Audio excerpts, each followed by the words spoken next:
Hi all, mid cap ഡോക്ടറിൻ്റെ post മാർക്കറ്റിൻ്റെ pre മാർക്കറ്റിലേക്ക് എല്ലാവർക്കും സ്വാഗതം.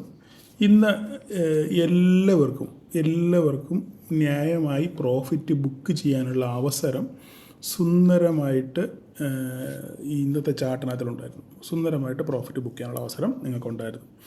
അത് എക്സ്പീരിയൻസ് ട്രേഡേഴ്സിനും ഉണ്ടായിരുന്നു, ബിഗിനേഴ്സിനും ഉണ്ടായിരുന്നു. രണ്ടുപേർക്കും ഒരുപോലെ ഓപ്പർച്യൂണിറ്റികൾ ധാരാളം. ന്യായം പാലിച്ച് ട്രേഡ് ചെയ്യാൻ ഓപ്പർച്യൂണിറ്റികൾ ധാരാളം ഉണ്ടായിരുന്നു. അത് നമുക്ക് ഓരോന്നായിട്ട് ഇന്ന് പരിശോധിച്ച് നോക്കാം. അപ്പം അതിനു മുന്നേ ഇന്ന് നമുക്ക് കാണേണ്ടത്, ഇതുവരെയായിട്ടും മാർക്കറ്റിൽ ഒരു സ്റ്റെബിലിറ്റി വന്നിട്ടില്ല. എന്താ അതിൻ്റെ കാരണം എന്ന് പറഞ്ഞു കഴിഞ്ഞാൽ, ട്രംപ് ഇനിയും ഫൈൻ അടിക്കുന്നത് ഏത് രീതിയിലാണ് എന്നുള്ളത് ഒരു മാർക്കറ്റിൽ ഇപ്പോഴും ഒരു അനിശ്ചിതാവസ്ഥയാണ്. അപ്പോൾ ആ അനിശ്ചിതാവസ്ഥയ്ക്ക് എപ്പം മാറ്റം വരുന്നു ആ സമയത്ത് മാത്രമേ മാർക്കറ്റിൽ ഒരു വയലൻ്റ് മൂവ് ഉണ്ടാകാനുള്ള സാധ്യതയുള്ളൂ. അപ്പം ഇന്നലെ നമ്മൾ കേട്ടത് 24 മണിക്കൂറിനകം ഫൈൻ അടിക്കും, ഫൈൻ്റെ തോത് എത്രയാണെന്നുള്ളത് വരുമെന്നാണ്. പക്ഷേ ഇതുവരെയായിട്ടും വന്നില്ല. അണ്ണനിപ്പം രാവിലെ ഉറക്കമാണ് എഴുന്നേറ്റതേ ഉള്ളൂ അവിടെ. അപ്പോൾ ഇനിയിപ്പോൾ എന്താണ് അണ്ണൻ പറയുന്നത് നമുക്കറിയത്തില്ല. അതനുസരിച്ചിരിക്കും മാർക്കറ്റിൻ്റെ ചലനങ്ങൾ. അപ്പോൾ ഇന്ന് രാവിലെ മാർക്കറ്റ് ഓപ്പൺ ചെയ്ത് ഞാൻ പറഞ്ഞു, ഫ്ലാറ്റ് ഓപ്പൺ ചെയ്യുന്ന മാർക്കറ്റിനെ പേടിക്കണം. ഇന്നലെയും ഞാൻ ഇതേ ഡയലോഗ് തന്നെയാണ് പറഞ്ഞത്. ഫ്ലാറ്റായിട്ട് ഓപ്പൺ ചെയ്യുന്ന മാർക്കറ്റിനെ നമ്മൾ എന്ത് ചെയ്യണം? നമ്മൾ പേടിക്കണം. അപ്പം നമ്മൾ കറക്റ്റായിട്ട് നമ്മുടെ ലൈനിൽ 24,652 എന്ന് പറഞ്ഞ പോയിന്റിലാണ് മാർക്കറ്റ് ഓപ്പൺ ചെയ്തത്. അതിനുശേഷം അവിടെ കുറച്ച് നേരം ഇങ്ങനെ ആടി കളിച്ചതിന് ശേഷം മാർക്കറ്റ് നേരെ ഒരു ഫോളോ. പക്ഷേ ഇവിടെ നമുക്ക് ഇൻഡിക്കേഷൻസ് ഒന്നുമില്ല. ബട്ട് ഇവിടെ നമുക്ക് നോക്കിക്കഴിഞ്ഞ് കഴിഞ്ഞാൽ റിജക്ഷൻസ് കാണാം. അപ്പം ഇതിന് തുല്യമായിട്ട് റിജക്ഷൻസ് ഇവിടെയും വന്നപ്പോൾ വേണമെങ്കിൽ ഇതിൻ്റെ ഹൈ ഇട്ടിട്ട് പിന്നെ റിസ്കി ട്രേഡേഴ്സിൻ്റെ ട്രേഡ് ഇവിടെ പ്ലാൻ ചെയ്യാം. ചെറിയ സ്റ്റോപ്പ് ലോസ് മാത്രമേ ഉള്ളൂ അല്ലേ? അങ്ങനെ പ്ലാൻ ചെയ്തവർക്ക് നമ്മുടെ നെക്സ്റ്റ് ടാർഗറ്റ് വരെ 24,593 വരെയുള്ള ടാർഗറ്റ് ബുക്ക് ചെയ്യാൻ, അല്ലെങ്കിൽ ഇവിടം വരെ വന്നില്ലെങ്കിലും ഈ ഒരു 3 ക്യാൻഡിൽ ഇവിടെ വന്നപ്പോഴേ ഞാൻ ഓൾറെഡി പറഞ്ഞു, നിങ്ങൾ ന്യായമായിട്ട് പ്രോഫിറ്റ് ബുക്ക് ചെയ്തവർക്ക് നിങ്ങൾക്ക് ഇറങ്ങാം എന്ന് ഞാൻ പറഞ്ഞത്. അതിനുശേഷം മാർക്കറ്റ് പെട്ടെന്ന് മുകളിലോട്ട് പോയി, പിന്നെ വീണ്ടും തിരിച്ച് ഭയങ്കര വോളറ്റൈലായിരുന്നു മാർക്കറ്റ് ഇല്ലേ? അപ്പോൾ ന്യായമായിട്ട് പ്രോഫിറ്റ് ബുക്ക് ചെയ്യേണ്ടവർക്ക് ഇവിടെ പ്രോഫിറ്റ് ബുക്ക് ചെയ്യാൻ അവസരമുണ്ട്. പക്ഷേ ബിഗിനേഴ്സിന് ഇവിടെ ട്രേഡ് ഇല്ല. അപ്പോൾ ബിഗിനേഴ്സിന് ട്രേഡ് ഉള്ളത് എവിടെയാണ് ഞാൻ കാണിച്ചു തരാം. എവിടെയാണ് ബിഗിനേഴ്സിന് ട്രേഡ് ഉള്ളത്? ഞാൻ 2-3 പ്ലേസ് ഞാൻ കാണിച്ചു തരാം. ബിഗിനേഴ്സിന് ഒന്നാമത്തെ ട്രേഡുള്ളത് ഈ റിജക്ഷൻ ഇല്ലേ? ഇത് നല്ല ഒന്നാമത്തെ റിജക്ഷൻ ആയിരുന്നു. മാർക്കറ്റ് താഴെ ഇത് റെഡിൽ പോയിട്ട് നല്ല ഒരു സ്പിന്നിങ് ടോപ്പ് മാതിരി എന്ത് ചെയ്തു? മാർക്കറ്റ് അവിടെ ക്ലോസ് ചെയ്തു ഇല്ലേ? ഗ്രീൻ ക്യാൻഡിൽ ക്ലോസ് ചെയ്തു. ഇവിടുന്ന് താഴെ റെഡിൽ പോയതാണ് ഇല്ലേ? അതിന് ഗ്രീനിൽ കൊണ്ടുപോയി മാർക്കറ്റ് ക്ലോസ് ചെയ്തു. ഇപ്പോൾ ഏകദേശം ഇവിടെ സമയം 10 മണിയായി. 3/4 മണിക്കൂർ കഴിഞ്ഞ് മാർക്കറ്റ് ഓപ്പൺ ചെയ്ത ശേഷം അതിപ്പോൾ നമുക്ക് ഒരു മാർക്കറ്റിൻ്റെ ഒരു ദിശ ഏകദേശം നമുക്കൊരു സ്വഭാവം മാർക്കറ്റ് മനസ്സിലായി. വോളറ്റൈൽ കഴിഞ്ഞു, മാർക്കറ്റ് ഒരു ഡൗൺഫോൾ തന്നതിന് ശേഷം നമ്മുടെ സപ്പോർട്ട് എടുത്ത് അവിടുന്ന് റിജക്ഷൻ മേ ബി ഒരു ചാൻസസ് ഉണ്ട്. ഓക്കെ, അപ്പോൾ നമ്മളിവിടെ ഒരു ട്രേഡ് പ്ലാൻ ചെയ്തു. കറക്റ്റായിട്ട് വന്ന് റീടെസ്റ്റ് ചെയ്തു അല്ലേ? റീടെസ്റ്റ് ചെയ്ത് പോയി നമ്മുടെ ഫസ്റ്റ് ടാർഗറ്റ് 652 15 മിനിറ്റ് കൊണ്ട് നമ്മുടെ ടാർഗറ്റ് അടിച്ചു. ഇല്ലെങ്കിൽ ഇവിടുന്ന് ന്യായം ബുക്ക് ചെയ്തു. ഇവിടുന്ന് ഇവിടം വരെ എത്ര പോയിൻ്റ് ഉണ്ട്? 590, 652, ഏകദേശം 60 പോയിൻ്റ് ഉണ്ട് ഇവിടുന്ന് ഇവിടം വരെ.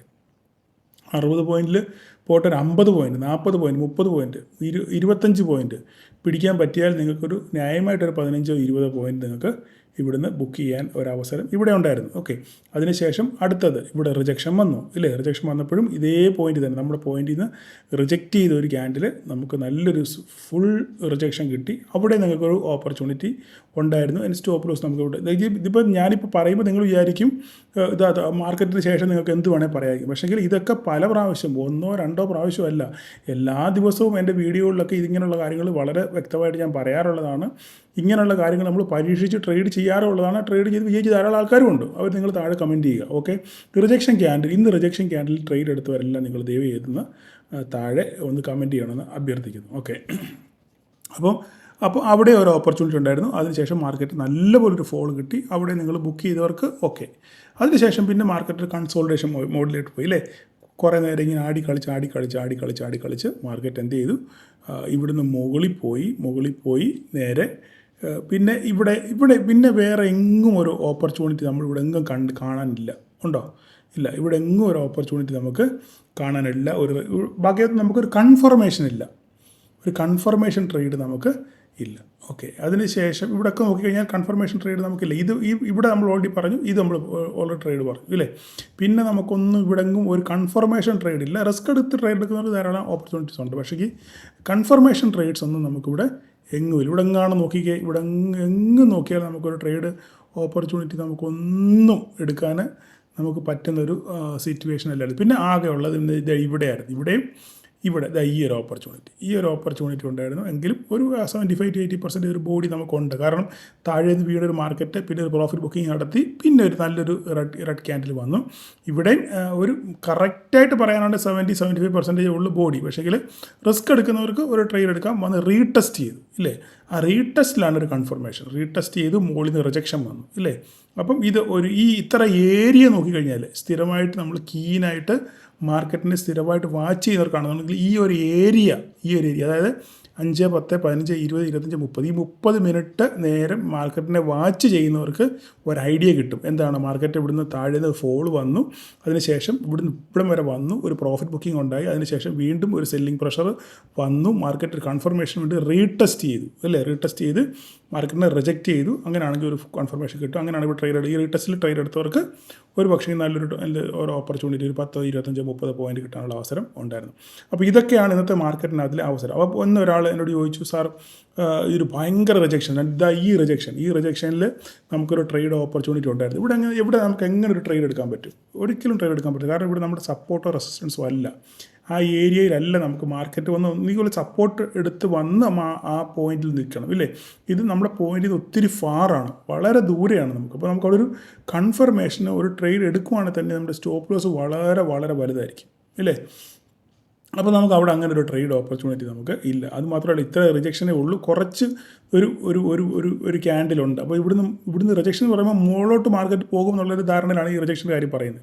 പക്ഷേ നമുക്കൊരു നല്ല ബോഡി ഉണ്ട് അവിടെ ഇല്ലേ, ഏകദേശം ഒരു 30% നമുക്കൊരു ബോഡി അവിടെ ഉണ്ട് മാർക്കറ്റിൽ. അപ്പം അതിനർത്ഥം എന്താണ്, ഒരു ബെയറിഷ് സെൻറ്റിമെൻറ്റ്സ് തന്നെയാണ് അവിടെ, മേലോട്ട് പോകാനുള്ള സാധ്യത വളരെ കുറവാണ് എന്നാണ് ഇത് സൂചിപ്പിക്കുന്നത് ഇല്ലേ. അതിനുശേഷം വീണ്ടും ഫർദറായിട്ട് മാർക്കറ്റ് താഴോട്ട് വന്നു. അപ്പോൾ നമ്മൾ ഈ വെള്ളമില്ലാത്തത് ഒരിക്കലും മുങ്ങാൻ നിൽക്കില്ല. കൺഫർമേഷൻ ഇല്ലാതെ നമ്മൾ ഒരിക്കലും ട്രേഡ് ചെയ്തില്ലെങ്കിൽ ട്രേഡ് ചെയ്തില്ല എന്ന് മാത്രമേ ഉള്ളൂ. ട്രേഡ് ഉണ്ടെങ്കിൽ മാത്രമേ എടുക്കാവൂ. അല്ലെങ്കിൽ നിങ്ങൾക്ക് കറക്റ്റായിട്ടൊരു കൺവിക്ഷൻ കിട്ടിയെങ്കിൽ മാത്രമേ നിങ്ങൾ ട്രേഡ് എടുക്കാവൂ. അല്ലാതെ നിങ്ങൾ ട്രേഡ് എടുക്കില്ല, നോക്കിയിരിക്കുക, അത്രേ ഉള്ളൂ. നമുക്ക് ആ കറക്റ്റ് ഒരു ഓപ്പർച്യൂണിറ്റി വരുമ്പോൾ മാത്രം ആ പോയിന്റിൽ നമ്മൾ ട്രേഡ് എടുക്കാൻ ശ്രമിക്കുക. ഓക്കെ, അപ്പോൾ ഇന്ന് രാത്രിയിൽ എന്താണ് ട്രംപ് പറയുന്നത് നമുക്കറിയത്തില്ല. അതിനിടയിൽ അടുത്ത ഈ മാസം അവസാനം മോദി ചൈനയിൽ പോകുന്നതൊക്കെ ഒരു ന്യൂസുകൾ ഇങ്ങനെ കറങ്ങി നടക്കുന്നുണ്ട്. അപ്പോൾ ഇതിൻ്റെയൊക്കെ ആഫ്റ്റർ എഫക്റ്റ് എങ്ങനെയാണ് വരുന്നതെന്നും ട്രംപ് എങ്ങനെയാണ് പ്രതികരിക്കുന്നതെന്നും നമുക്കറിയത്തില്ല. അതുപോലെ തന്നെ ഇന്ന് രാത്രിയിൽ അമേരിക്കയും റഷ്യയുമായിട്ട് ഒരു ഡിസ്കഷൻ നടക്കുന്നുണ്ട് സീസ് ഫയറിനുമായിട്ട് ബന്ധപ്പെട്ട്. അപ്പോൾ അതിനകത്തിൽ എന്തെങ്കിലും കാര്യങ്ങൾ ഉരുത്തിരിയോ ഇല്ലെന്നുള്ള കാര്യം കൂടെ നമ്മൾ നോക്കണം. അപ്പോൾ അങ്ങനെ വല്ല ഡെവലപ്മെൻറ്റ്സ് വല്ല ഉണ്ടാവുകയാണെന്നുണ്ടെങ്കിൽ ഒരു പോസിറ്റീവ് സെറ്റപ്പ് ആയിരിക്കും. ഇല്ലെങ്കിൽ സീസ് ഫയറിനൊന്നും പുടിൻ തയ്യാറല്ല എന്നുണ്ടെങ്കിൽ മാർക്കറ്റ് ഒരു പക്ഷെങ്കിൽ വീണ്ടും ഫർദറായിട്ട് പിന്നെ ഒരു സാങ്ഷൻ്റെ ഭീഷണിയൊക്കെ വരാനുള്ള സാധ്യതയുണ്ട്. അപ്പോൾ പിന്നെ ഭ്രാന്ത് കയറി പുള്ളി എന്തോ പറയുന്നത് നമുക്കറിയത്തില്ല. അപ്പോൾ അതിനനുസരിച്ചിരിക്കും മാർക്കറ്റിൻ്റെ ഗതിവിഗതികൾ. അല്ലാതെ പ്രത്യേകിച്ച് തൽക്കാലം ഇപ്പോഴത്തെ സിറ്റുവേഷൻ നമുക്ക് മാർക്കറ്റിലൊന്നും പറയാൻ പറ്റില്ല. കാരണം മാർക്കറ്റ് അൺസർട്ടനിറ്റിയിലാണ് അല്ലേ, ഒരു അനിശ്ചിതാവസ്ഥയിൽ നിൽക്കുകയാണ് മാർക്കറ്റ്. അപ്പോൾ എങ്ങോട്ട് വേണേലും പോകും. അതിനിടയിൽ ഫാർമയുടെ പ്രശ്നം വരുന്നു. ഫാർമയ്ക്ക് താരിഫ് അടിക്കുമെന്ന് പറയുന്നു, എത്ര അടിക്കുമെന്ന് അറിയത്തില്ല. അപ്പം മൊത്തത്തിൽ കലങ്ങി കുഴഞ്ഞു മറിഞ്ഞ് കിടക്കുകയാണ് മാർക്കറ്റ്. അപ്പോൾ അവിടെ നമ്മൾ കൃത്യമായ ഓപ്പർച്യൂണിറ്റികൾ കിട്ടുമ്പോൾ മാത്രമേ നമുക്ക് ട്രേഡ് ചെയ്യാൻ ശ്രമിക്കൂ. കാരണം ഇവിടെ ഈ ക്യാൻഡിലുകളെല്ലാം നിങ്ങൾ നോക്കി, എല്ലാത്തിനും ലോങ് വീക്കുകളാണ് കേട്ടോ, എല്ലാത്തിനും ലോങ് വീക്കുകൾ. നമുക്കൊരു കൺഫർമേഷൻ സാധ്യത വളരെ കുറവാണ് എല്ലായിടത്തും. നോക്കിക്കേ, എല്ലായിടും ലോങ് വീക്കുകൾ. അപ്പോൾ അങ്ങനെ നമ്മൾ ട്രേഡ് എടുക്കുമ്പോൾ ഈ വീക്കിന് ഇത്രയും വരുമ്പോൾ പ്രശ്നം വെച്ച് കഴിഞ്ഞാൽ നമ്മുടെ സ്റ്റോപ്പ് ലോസുകൾ വലുതായിരിക്കും. അപ്പം നഷ്ടസാധ്യത വളരെ കൂടുതലായിരിക്കും. അതുകൊണ്ട് സൂക്ഷിച്ച് മാത്രം നിങ്ങൾ ട്രേഡ് ചെയ്യുക. അപ്പം കഴിഞ്ഞ ദിവസം ഇപ്പോൾ കുറേ 3-4 പേര് നമുക്ക് പേഴ്സണലായിട്ട് മെസ്സേജ് അയച്ച് പറഞ്ഞു, സാർ നമ്മുടെ ക്ലാസ്സിൽ പങ്കെടുത്ത് കഴിഞ്ഞപ്പം നമുക്ക് ആ ഹെവി വെയിറ്റേജ് സ്റ്റോക്കുകളുടെ കാര്യങ്ങളൊക്കെ പറഞ്ഞപ്പോൾ അത് വെച്ച് ഞങ്ങളിന്ന് ട്രേഡ് എടുത്ത് വിജയിച്ചു എന്ന് പറഞ്ഞു. സന്തോഷം, കണ്ടതിൽ പഠിച്ച് സന്തോഷം. അപ്പം നിങ്ങളിങ്ങനെ ഓരോരോ കാര്യങ്ങൾ പഠിച്ച് നിങ്ങൾ ആ ലെവലിലെത്തി നിങ്ങൾ സ്വയമായിട്ട് ട്രേഡ് ചെയ്ത് വിജയിക്കാൻ ശ്രമിക്കുക. ആശ്രിതത്വം കുറയ്ക്കുക, സ്വയം പഠിക്കുക, അത്ര മാത്രമേ ഉള്ളൂ എനിക്ക് പറയാൻ. അപ്പം നമുക്ക് വേറെ ഇവിടെ ഇനി നമുക്കൊരു ലൈനൂടെ വരയ്ക്കാനുണ്ട് കേട്ടോ. ഇവിടെ ഒരു ലൈനൂടെ വരയ്ക്കാനുണ്ട്. അതെന്ന് വെച്ച് കഴിഞ്ഞാൽ നമുക്ക് വേണമെങ്കിൽ ഈ ഒരു ലൈൻ കഴിഞ്ഞ 2 ദിവസമായിട്ട് ഈ ലൈൻ തന്നെയായിരുന്നു മാർക്കറ്റ് സസ്റ്റെയിൻ ചെയ്തു. പക്ഷേ ആ ലൈൻ ഇന്ന് ബ്രേക്ക് ചെയ്തു അല്ലേ. ആ ലൈനിൽ നിന്ന് ബ്രേക്ക് ചെയ്തതിന് ശേഷം താഴെ ഒരു സെറ്റപ്പ് ഉണ്ടായി. അപ്പോൾ ആ ഒരു താഴെ ഒരു സെറ്റപ്പ് കൂടെ നമുക്കൊന്ന് വരച്ചിട്ടേക്കാം. താഴത്തെ ആ സെറ്റപ്പ് എന്ന് പറയാൻ ഈ ഒരു ലൈൻ ഇത് ഇങ്ങനെ ഇരിക്കട്ടെ. ഓക്കെ, അത് മാത്രമേ ഉള്ളേ. അപ്പോൾ ഇതിനകത്ത് ഓപ്പൺ ചെയ്യുകയാണെന്നുണ്ടെങ്കിൽ എങ്ങോട്ട് ബ്രേക്ക് ചെയ്ത് നോക്കുക. അതിനനുസരിച്ച് മാർക്കറ്റിനെ നമുക്ക് നോക്കാം. ഇവിടെയും വേണമെങ്കിൽ ഒരു വര, പക്ഷേ ഈ വരയ്ക്ക് വലിയ പ്രാധാന്യമൊന്നും ഇല്ല. എങ്കിലും നിങ്ങൾക്ക് ഒന്ന് അറിയാൻ വേണ്ടി ഒരു മിനിറ്റ് നോക്കിക്കോട്ടെ.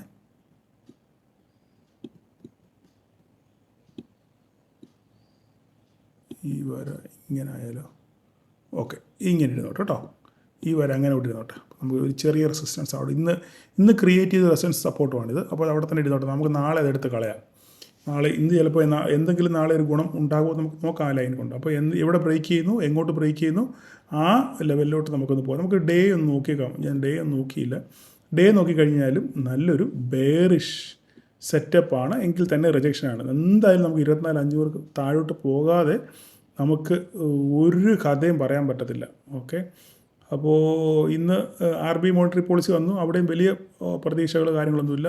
റേറ്റ് പോസായിരുന്നു. അപ്പോൾ അവിടെയും വലിയ പ്രശ്നങ്ങളൊന്നും ഗുണമോ ദോഷമോ ഒന്നും കണ്ടില്ല. പിന്നെ ഇനിയിപ്പം ഉള്ളത് മുഴുവൻ ട്രംപിൻ്റെ വായിൽ നിന്നും ഈ താരിഫിൻ്റെ പ്രശ്നമാണ് മാർക്കറ്റിനെ സ്വാധീനിക്കുന്ന ഘടകങ്ങൾ. ഓക്കെ, പറഞ്ഞ് നിങ്ങൾക്ക് മുഷിപ്പ് വരണ്ട. അപ്പം വേറെ പ്രത്യേകിച്ചൊന്നും പറയാനില്ല. നമുക്ക് ഇനി ബാങ്ക് നിഫ്റ്റിയുടെ ജസ്റ്റ് നോക്കിയേക്കാം. ബാങ്ക് നിഫ്റ്റി നോക്കുകയാണെന്നുണ്ടെങ്കിൽ കറക്റ്റായിട്ട് നമ്മൾ വരച്ച ലൈനിൽ പോയി സപ്പോർട്ട് എടുത്ത് മാർക്കറ്റ് നേരെ തിരിച്ചു വന്നു ഇല്ലേ. അപ്പോൾ ഇനി നമുക്കിവിടെ നോക്കാനുള്ളത് എന്താണ്? ഇനി മാർക്കറ്റ് നോക്കാനുള്ളത് നമുക്കിവിടെ വേണമെങ്കിൽ ഒരു വരയുടെ വരയ്ക്കാനുള്ള സാധ്യത ഇവിടെ ഉണ്ട്. നമുക്ക് ഈ വര വരയ്ക്കാം. ഈ വര വരയ്ക്കാൻ ഇത് ഇത്രയേ ഉള്ളൂ. ഓക്കെ, അപ്പോൾ ഇതിനകത്ത് നോക്കുക ഇനി എന്താ സംഭവിക്കുന്നത്. അതിനനുസരിച്ച് നിങ്ങൾ ചെയ്യുക. നിങ്ങൾ നോക്കിക്കേ, ഇത് നമ്മുടെ HDFC നിങ്ങൾ കണ്ടായിരുന്നോ? HDFC ചെറുതായിട്ട് നിന്നൊരു പോസിറ്റീവായിട്ടൊന്ന് കയറി 1978 ബ്രേക്ക് ചെയ്ത് നിൽക്കുകയാണ് അല്ലേ. ഇനി അടുത്ത 1993 ഇതിനകത്ത് എന്ത് സംഭവിക്കുക എന്നുള്ളത് നിങ്ങൾ നോക്കുക. എങ്ങോട്ട് ബ്രേക്ക് ചെയ്യാൻ നോക്കുക. ICC നിങ്ങൾ നോക്കിയ ICC ഫ്ലാറ്റ് ആയിരുന്നു നിന്ന്. അപ്പോൾ അതിനെ ജസ്റ്റ് നിങ്ങൾ നോക്കിയാൽ റിലയൻസും ഫ്ലാറ്റായിട്ടാണ് ക്ലോസ് ചെയ്തേക്കുന്നത്. അപ്പോൾ ഇതൊക്കെ ഈ റിലയൻസ് നമ്മൾ ട്രംപിൻ്റെ വായിൽ നിന്ന് വരുന്ന വാക്കിനനുസരിച്ച് പ്രതികരിക്കാനുള്ള സാധ്യത വളരെ കൂടുതലാണ്. ഓക്കെ, അപ്പോൾ അതിൻ്റെ കഥ കഴിഞ്ഞു. അത് കഴിഞ്ഞ ശേഷം നമുക്ക് മിഡ് ക്യാപ്പ്. ഒരു മര്യാദ ഇല്ലാത്ത രീതിയിലാണ് മിഡ് ക്യാപ്പ് പോയിക്കൊണ്ടിരിക്കുന്നത്. അങ്ങോട്ടും ഇങ്ങോട്ട് ഒരു ദിവസം 200, ഒരു ദിവസം 100, പിന്നെ ഒരു ദിവസം 250, ഇങ്ങനെ ഓടി കളിച്ചുകൊണ്ടിരിക്കുകയാണ്. നോക്കി കണ്ട് ട്രേഡ് ചെയ്യുക. ഇതിൻ്റെ താഴെ നമുക്ക് വീണ്ടും ഒരു ലോ ക്രിയേറ്റ് ചെയ്തു. ഈ ലോയ്ക്ക് നമുക്കൊരു വര ഇട്ടേക്കാം. ഈ ലോയ്ക്ക് ഓക്കെ, ഇവിടെ നിന്ന് അങ്ങോട്ടെങ്കിലും ബ്രേക്ക് ചെയ്യുന്നത് നോക്കുക. കാരണം നമുക്കൊന്നും അങ്ങോട്ട് പറയാൻ വയ്യാത്തൊരവസ്ഥയാണ്. മനസ്സിലായി? മാർക്കറ്റ് നമുക്കൊരു പിടുത്തവും തരുന്നില്ല.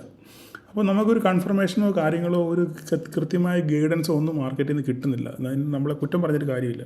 നമുക്കൊന്നും അങ്ങോട്ട് പറയാൻ വയ്യാത്തൊരവസ്ഥ. കാരണം മാർക്കറ്റ് ന്യൂസിനനുസരിച്ച് വയലൻ്റായിട്ട് അങ്ങോട്ടും ഇങ്ങോട്ടും ഓടിക്കളിച്ചുകൊണ്ടിരിക്കുക. അതിനകത്ത് നമുക്ക് പ്രത്യേകിച്ച് സപ്പോർട്ടർ റെസിസ്റ്റൻസ് ഒന്നും കൂടുതലായിട്ട് അങ്ങനെയൊന്നും വരയ്ക്കാനൊന്നും പറ്റത്തില്ല.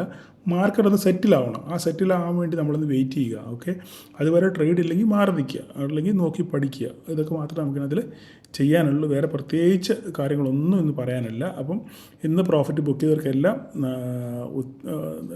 അഭിനന്ദിക്കുന്നു നിങ്ങളെ. കാരണം ധാരാളം പേര് സ്ക്രീൻഷോട്ടൊക്കെ അയച്ചു തന്നിട്ടുണ്ട്. ശരിയാണ്, നിങ്ങളിത് ഈ കൺസിസ്റ്റൻസി നിർത്താൻ ശ്രമിക്കുക. പലരും എന്തായാലും നിങ്ങൾ ന്യായം പാലിക്കുന്നവരുടെ എണ്ണം കൂടിയിട്ടുണ്ട്. അതിനകത്ത് ഞാൻ അഭിമാനിക്കുന്നു. ഓക്കെ, ഈ ന്യായം നിങ്ങൾ തുടർന്നും നിലനിർത്താൻ ശ്രമിക്കുക. അപ്പോൾ എല്ലാവർക്കും ഒരു പ്രോഫിറ്റബിൾ ഡേ ആശംസിക്കുന്നു. Thank you all.